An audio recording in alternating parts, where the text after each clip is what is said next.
Hello everybody, Mac here, welcome back to the show. Today is the first day of Target's Fall Geek Out. It is their fall collectors store online convention. And I honestly don't know how I feel about the big box stores getting in on these convention things. We have Target's Fall Geek Out, we have Walmart's Collectors Con. Over the summer, was it this summer? I think it was this summer. Over the summer there was the Haul-a-thon at Target. So, I don't know. I think it's a little weird that the big box stores are getting in on it, especially when it's basically just the same stuff they would have been releasing anyway. Like, for an example, today, on the first day, what we're getting is a pre-order release for McFarlane Toys, as well as a video. It just says a special announcement from Todd McFarlane. And at the time of this recording, we don't know what either one of those is going to be. We're not going to know until 8 a.m. Central Time on the 26th. So, who knows? But what I think it's going to be is the fourth and final piece for the DC Multiverse Crime Syndicate wave, hence why we are looking at Superwoman and Owlman here today. So, what they're going to do is every Friday from today until I believe it's October 2nd, there's going to be new reveals, new pre-orders from the likes of McFarlane Toys, NECA, Mattel. There's one on there that just says G.I. Joe. We don't know if it's Hasbro or not. I'm betting it's not going to be Hasbro. I'm betting they're going to have all of their big reveals and releases for their own PulseCon that'll be coming up around the time of, I think that's October or November. So who knows? Maybe the G.I. Joe is going to be something from Super 7. Don't know. They just have placeholders in there. And so I will put a link down below in the description to the front page of the Fall Geek Out so you can take a look at it. And by the time this video goes up, we'll know what it is that McFarlane is going to be releasing. But in, I don't know, celebration of that, we are going to be taking a look at Crime Syndicate, Superwoman, and Owlman today. Now, both of these released on pre-order at different times. I think there was like maybe 2 months between them. However, they both kind of came out and shipped at the same time. So I decided to take a look at the two of them together. With the packaging, what we have is your standard McFarlane fare, especially for something with a Build-A-Figure piece, a little bit wider than the standard box, just black, big window, picture of the collect-to-build figure pieces, with this being Starro. These are actually some really interesting pieces in my opinion. And then the figure itself. On one side, we have the name of the figure and the wave they're part of. On the other side, open window, name of the figure again, DC Multiverse on both. On the back, we simply have the big picture of Starro. As you can see, Target was nice enough to put the barcode on the picture on Owlman over here, but this is pretty cool. This would have been the picture if he had his own collector's card. Now, on the bottom, let's bring up Owlman's. On the bottom, we have the images of the other figures in the wave. Ultraman, which we've already taken a look at, Superwoman, Owlman, and then this guy right here. And I think this guy is going to be the Ring. There was two that I was debating that the fourth one was going to be. It was either going to be Johnny Quick, which was their version of the Flash, or the Ring, which is obviously their version of Green Lantern. And I thought it would have been cool if it would have been Johnny Quick, because then there also could have been the potential for a little Atom pack-in with him. But I'm guessing it's going to be the Ring. All right. Up top, just more window to let the light through for whenever it's on the shelf. So that's what we have to take a look at. And I think we're going to start with Superwoman. Because Owlman is the one that I have been waiting for. He's the one that I was most excited for about this wave. And actually, I was really thinking Owlman was going to be the last reveal for the wave. But we have Superwoman here. And remember, this is not the standard Crime Syndicate that a lot of us are used to. As a matter of fact, Superwoman in the standard Crime Syndicate is usually a powered-up Lois Lane. This one, which is based off of a mini-series, a 6-issue mini-series from last year, I think it was, This is Donna Troy, which is different from the standard Superwoman, and I kind of like it being Donna a little bit better than just a juiced up Lois. So let's get our Superwoman out of the box and let's take a look at her. All right, here she is, Donna Troy, Superwoman, out of the box, and putting the tape measure to her, we can see that she comes in at just under 7¼ inches tall, maybe more around 7 1/8 to the very top of her hair. Okay, bringing Superwoman closer, we can see that once again McFarlane shines with the face sculpt, that this is a really, really solid face portrait for Superwoman here. I love the flowing hair. I love the wave that comes down over one eye. I just love this whole head of hair that she has going on. That's a little wavy, a little windswept, has a little bit of a blue wash in it. I don't know if that's coming through, but it has a little bit of a dark blue wash in it just to make the details in it stand out even more. And then we get to the face sculpt itself, that I really, really like this cocky smirk that she has on her face right there. And her dark eyes, both of them, they're kind of looking to the side, kind of a bit of side eye, so that like she should actually be positioned like this to be looking ahead at you. But I also like the coloring on the lips, the lipstick that she's wearing, which is a very dark red, almost looking black on the top lip right there. Also, she has her iconic S medallion right there on the front of her uniform, on the front of her suit. I think normally that's a necklace that Superwoman wears. This time it's just part of her suit. And her suit is basically just a black, I don't know, would that be considered a unitard? It's definitely not a dress because this only has a tail that comes in the back. I don't know. Very Zatanna, though, with the look of it. And once again, if you get it up closer, you can see that it's not particularly smooth, has a little bit of texture to it, like this might be leather or something. And then we have the silver piping on the sides. I really like the whole look of her outfit here. I think this works really well. And this is pretty much what it was in the comic as well. We get down to the arms, and of course we have the bracers, her Amazonian bracers. So that is a cool addition. I really like that. And then bare legs with her strapped sandals right here. It's a very basic looking figure.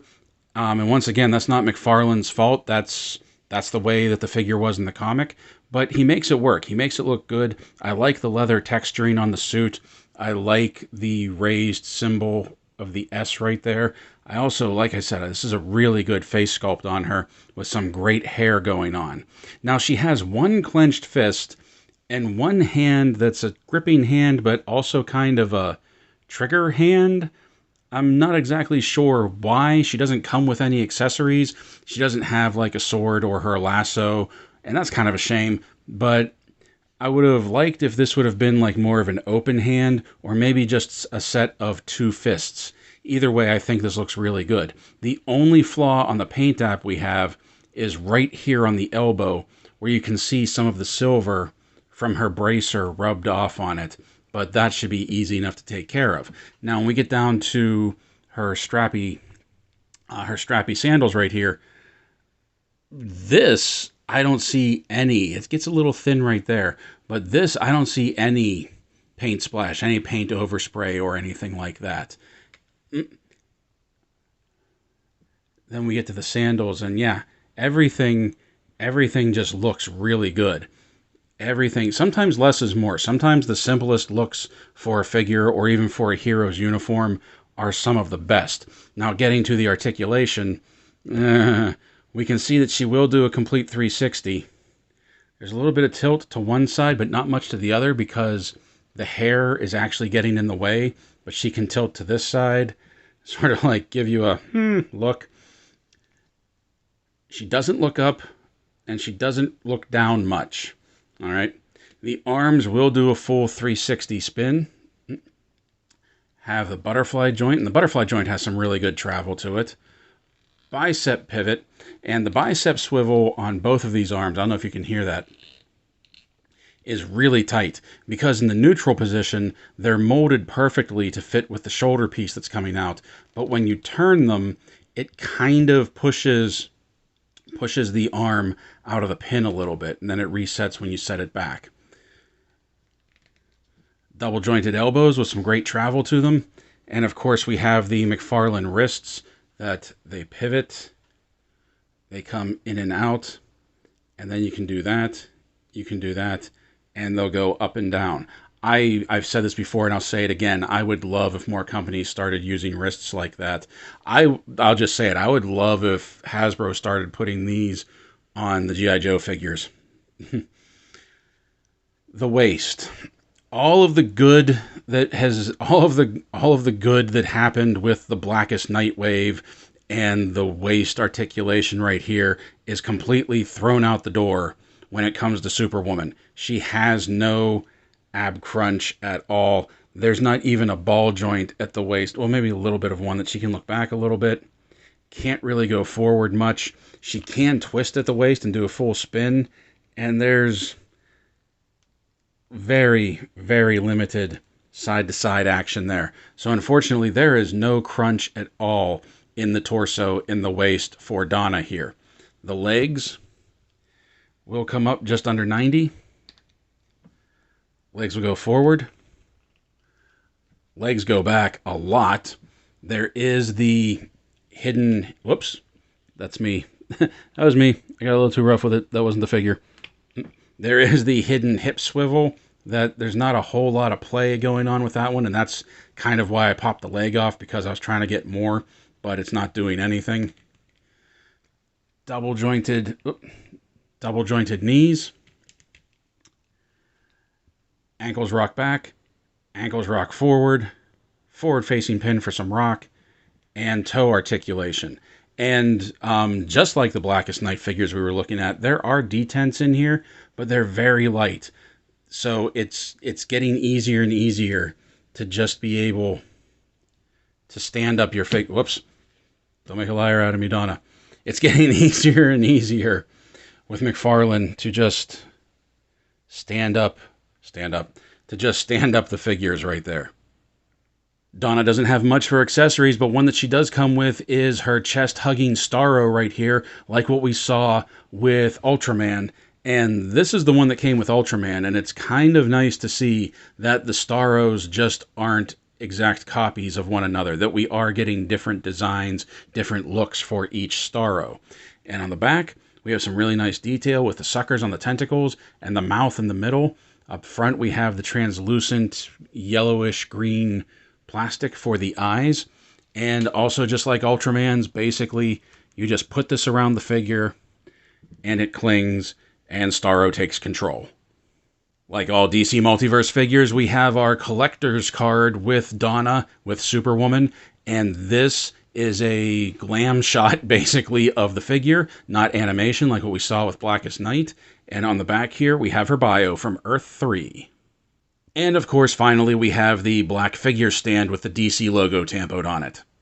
Finally, we have the collect-to-build piece for Starro that came with Diana, and this is a big horking piece. First of all, I love the maw, this sarlacc pit of a maw going on right here, and the detail and the work that they put into all of these suckers right here.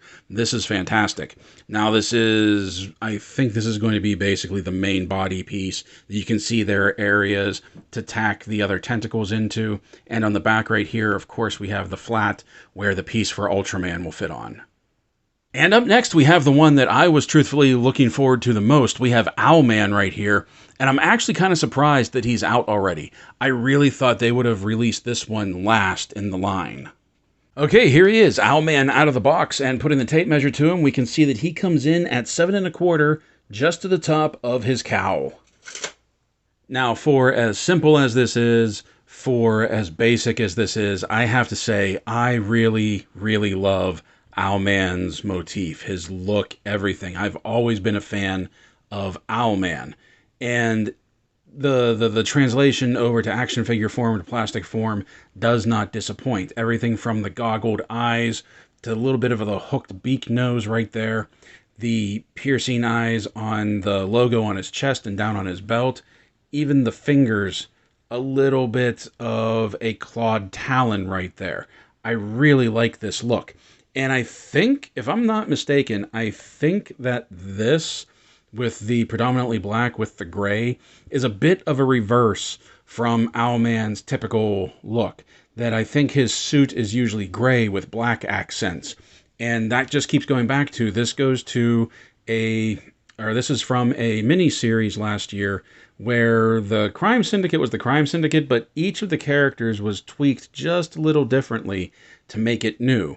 And then we come down to the boots down here, and the boots are really well sculpted. I really like these. It's a little too, I don't know, tech armor look for my liking, but I still think they did a really good job with them, and the knee pads as well. Bringing them closer, we can see that the black is textured, much like how McFarlane does with everything. And on the torso as well, we can see the texturing in the arms and in a little bit of the torso that you can see underneath this gray padding. And the gray padding, once again, those lines are a little too New 52 for me when everything was going for that, armored look. I would have preferred that this and the boots would have maybe been just smoothed out a little.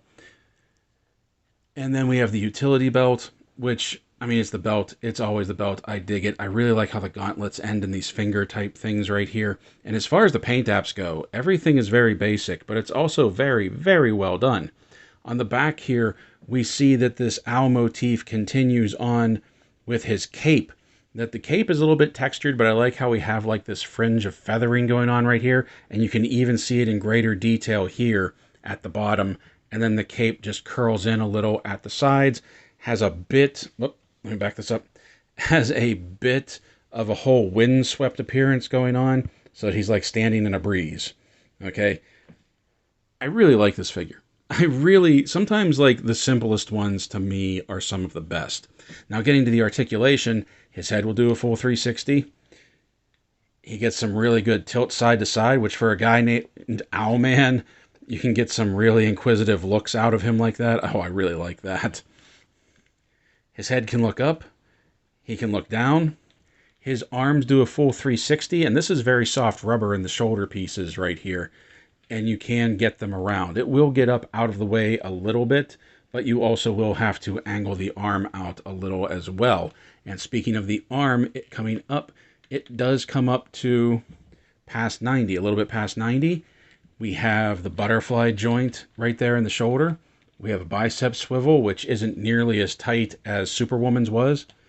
Double jointed elbows that lets the arm fold in on itself. Wrists, swivel, pivot up and down, or you can do that, pivot in and out. Okay. Now, there is an ab cut right here underneath the armor plating, and it gives you a little bit of crunch forward, much more crunch back, and you can twist at the ab cut as well. And I think what is hindering the forward motion of this figure more than anything else is, if you remember in Blackest Night, anytime there was a piece like this that came down over the ab, like this piece of his armor right here, this was a very soft rubber, so it would bend and it would get out of the way. This is hard plastic, so it's really hindering his forward ab crunch right here. Now he does have a waist twist. Waist will twist. On a ball joint, he can really lean back. He can really lean forward. And he has some really good side-to-side action going on there. All right. But one thing that you'll notice is that whenever you twist the waist, the utility belt goes with it. That's because the utility belt is actually attached to the front of his armor right here. It's not just hanging on his hips. It's actually attached to this armor piece on the torso. Coming down to the legs, we have that hidden thigh swivel that it goes in pretty well. Doesn't turn out very well at all. Legs can come up that far forward. Legs can really go back. Double jointed knees that don't have as tight of travel as they do sometimes, and mainly because just the way this boot curves out on his calf. Ankles rock back. Ankles rock forward. Forward facing pin for some rock. And toe articulation. Oh, and I almost forgot to talk about Owlman's hands, that he has these open hands that could kind of be gripping hands, but I also like how they're open and they're out, like he's trying to, like, use his talons and scratch someone up mess them up a little bit. I like the look of the hands, and the hands are also very soft and very gummy. So I don't know if you would be able to even get anything in there if they would hold it, because it doesn't look like there would be pressure on it. But I really like the look of them, even like in the, even like this area right in here where it's like has a little bit of that armored texture, that armored look going to it. I really like these. As with Superwoman and all of the DC Multiverse figures, Owlman has his own collector's card, and once again we get a glamour shot of the action figure itself. And then on the back, we have a bio, and if you're not familiar with Owlman, I really suggest pausing this and reading this right now, because Owlman is more than just like an evil version of Bruce. Owlman comes with his own Starro chest hugger right here, and just like all the other ones, you just slap it on, and it will cling to your figure however you want to put it on, just to show Starro, you know, taking over the world. And of course we have our DC figure stand. Now the Starro collect-to-build piece that we get with Owlman are these two tentacles right here, and once again I really love the details they're putting into Starro right here. That at first glance these look like they may just be copies of one another, but the more you look at it and the more you see like details, different details between the two of them, these are actually two different sculpted pieces right here. And just like with that big piece that we saw with Superwoman, I love the time and attention and detail they're putting into the Starro figure, even on the back side where it's just basically scales. This whole thing, these look great. These look really great. I'm looking forward to getting Starro together. All right, now for size comparison, here they are standing next to McFarlane Toys DC Multiverse Wonder Woman 1984 and McFarlane Toys DC Multiverse Batman from Detective Comics 1000. I really like this Batman. So far, this has been my favorite Batman that he's put out because it's very just comic accurate to what's going on right now. It's still not my favorite version of Batman, but I really like this. But you can already see that like there might be some size creep coming in from this one, which was one of his first ones. That Owlman's legs are a little longer, but I feel like the shoulders are about on par. I just feel like if this Batman had a larger head, because this is a very small noggin for this body, but if this Batman had a larger head, he'd be more on par with Owlman here. Here they are with NECA Toys Defenders of the Earth, Flash Gordon, and Ming the Merciless. Here they are with Hasbro G.I. Joe Classified, Crocmaster, and Roadblock. Here they are with Lanyard Toys, City Hunter Predator, and Xenomorph Drone. And finally, here they are with Jazzwares, Spartan Collection, Master Chief, and Noble Six. I really like where this Crime Syndicate wave is going. I was not expecting a wave like this, something that was basically a blip on the radar even among DC Comics collectors, I think, with the Crime Syndicate miniseries. That I wasn't expecting this to be something that McFarlane came out with, but I'm really glad that he did. I really like the aesthetic of these characters. I really like the mold, the sculpt. I like how they are very, very comic accurate. Some minor things here and there, but I really appreciate what's going on with this line. I really appreciate Superwoman, Donna Troy, that when I was playing around with her and I was posing her and I was putting her into positions and taking some photos, having this figure makes me want a comic accurate Wonder Woman even more now. And maybe even like, you know, the Wonder Girls.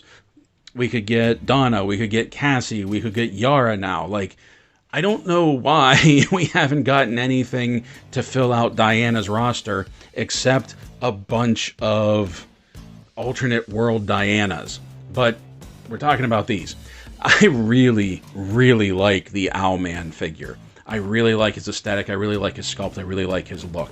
Both of these, I think, are great pieces. And the only reason I did Owlman second is because that was the one I was looking forward to the most. I think they're both great. Personally, I like both of these better than the Ultraman figure that we opened up, and I was a fan of the Ultraman figure as well. I'm looking forward to seeing what we're going to have for the fourth part of the line. Like I said, I definitely think it's going to be the ring. And as I said at the beginning of this video, don't forget that today starts Target's Fall Geek Out, and we're going to have a special release on Target, and we're going to have a special release from McFarlane Toys on Target. It's probably going to be a Target exclusive. That's another reason I think it's going to be the fourth figure in this line, and it will be up for pre-order today, along with a video from Todd, apparently. I will put all of that links in the description below. Who knows, maybe as the weeks go by, I'll try and theme something to every release that's coming out with the Fall Geek Out. But until that happens, my friends, play well, stay safe, stay healthy, and as always, thank you for watching.